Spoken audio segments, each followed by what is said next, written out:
Hey there guys, gals, and non-binary pals, GM Potter here. Welcome to my channel where I talk about books and bookish things.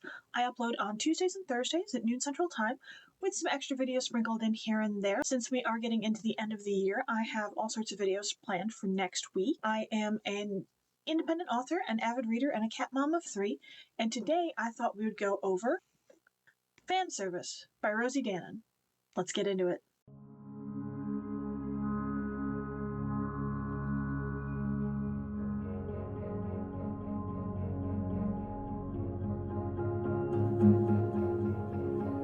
So coming in with the book blurb we have, the truth is stranger than fiction in this sexy paranormal rom-com.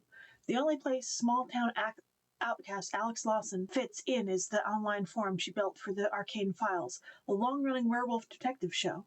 Her dedication to achieving fictional supernatural lore made her internet famous, even if she harbors a secret disdain for the show's star, Devon Ashwood. Never meet your heroes. Sometimes they turn out to be the worst. Ever since his show went off the air, Devon and his career have spiraled. But waking up naked in the woods outside his LA home with no memory of the night before is a new low.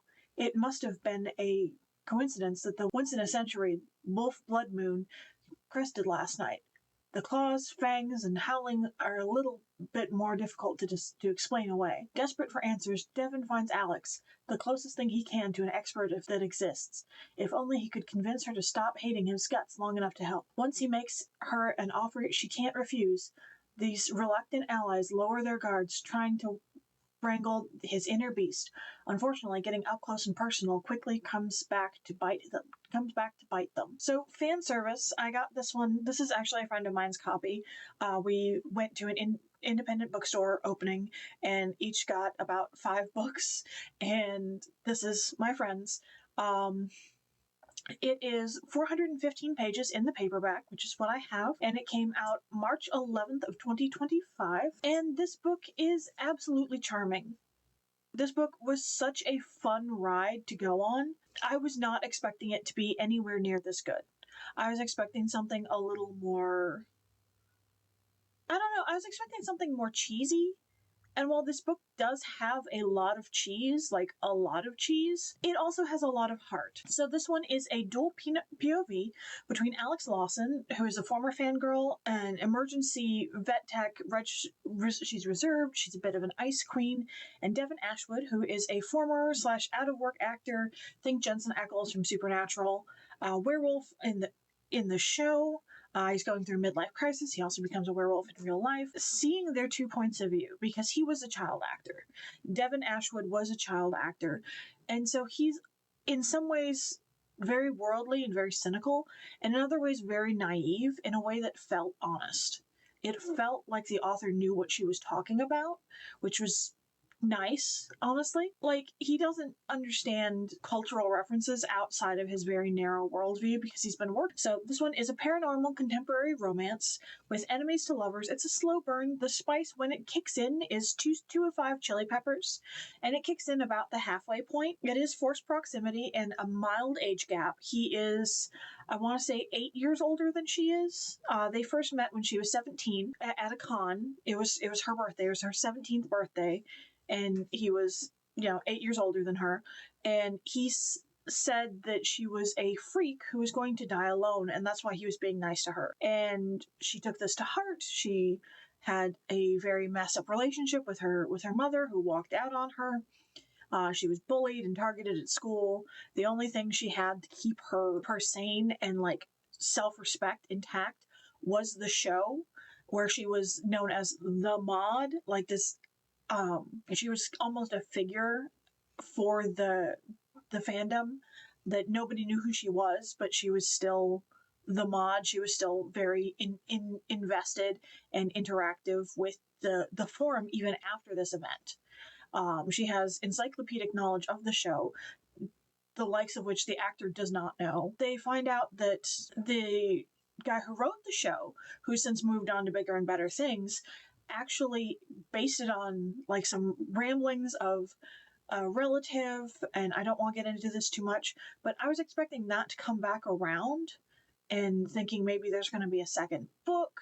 A second book, as far as I can tell, hasn't been announced. Yeah, I can't find a second book that's been announced for this. I want more from this author. I want to read more of her stuff. I guess I'll just have to go into her back catalog. I wish I could play in this universe a little bit more because this one was so good, and there's so many threads that just kind of got dropped. That being said, this book is 4 or 5 stars. I had originally rated this one at 5 stars the minute I finished it, but going back and writing up my notes and all that, I'm like, there's a lot of plot holes. Like there's we take place in Florida, right? There are plot holes big enough to swing the state through at its widest. I'm talking corner to corner, panhandle the peninsula. Like you can swing the state all the way through at its widest point through some of these plot holes. It's not cute plot holes where you're like, oh, it has pockets where you can put your fan theories. No, it's plot holes, and the plot holes are pretty big, but you don't notice them until you put the book down. And I did read this one yesterday in its entirety in one day. It's a very fast read. It's a very good read. It's a very engaging read. It's just, if you take the time to think about what you're reading, it kind of falls apart in a major way, sadly. But Alex uses her encyclopedic knowledge of the show, The Arcane Files, to run him through the trials to see if he can get his inner wolf, like, tamped down and like all this, that, and the other. And she kind of plays PR for him because he thinks he comes across one way, but he comes across another way. And it's very cute. I kind of wish, thinking about it, I kind of wish she had fallen for like his assistant or something instead of him. Because I don't know. There are things, like I said, there are things about this book that I absolutely love, and things about this book that I just didn't. And that is 100% one of the things that I didn't love about this book was there's a level of ickiness in I know 8 years when you're an adult isn't that much. It's huge when you're a kid, but it's not that big as you get older. But there's a maturity disconnect there in that she is much more mature than he is. Like he acts like he is 8 years younger than her in a bad way. And it was well enough written. It could have used a developmental editor a little bit more.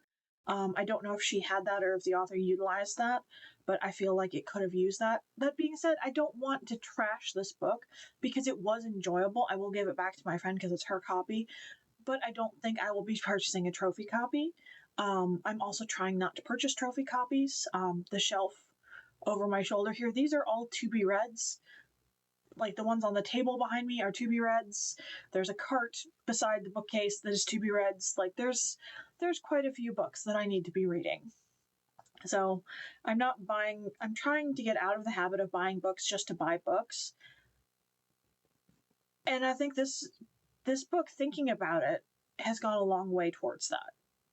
So, have you read fan service? Did you like it? Are you a fan of this term fan service in general, where it's essentially filler meant to titillate the fandom? I'm not the biggest fan of fan service in my anime or anything else, but I understand why it's there. It's to build brand loyalty, essentially. What did you think of this? Have you read anything else by Rosie Danan?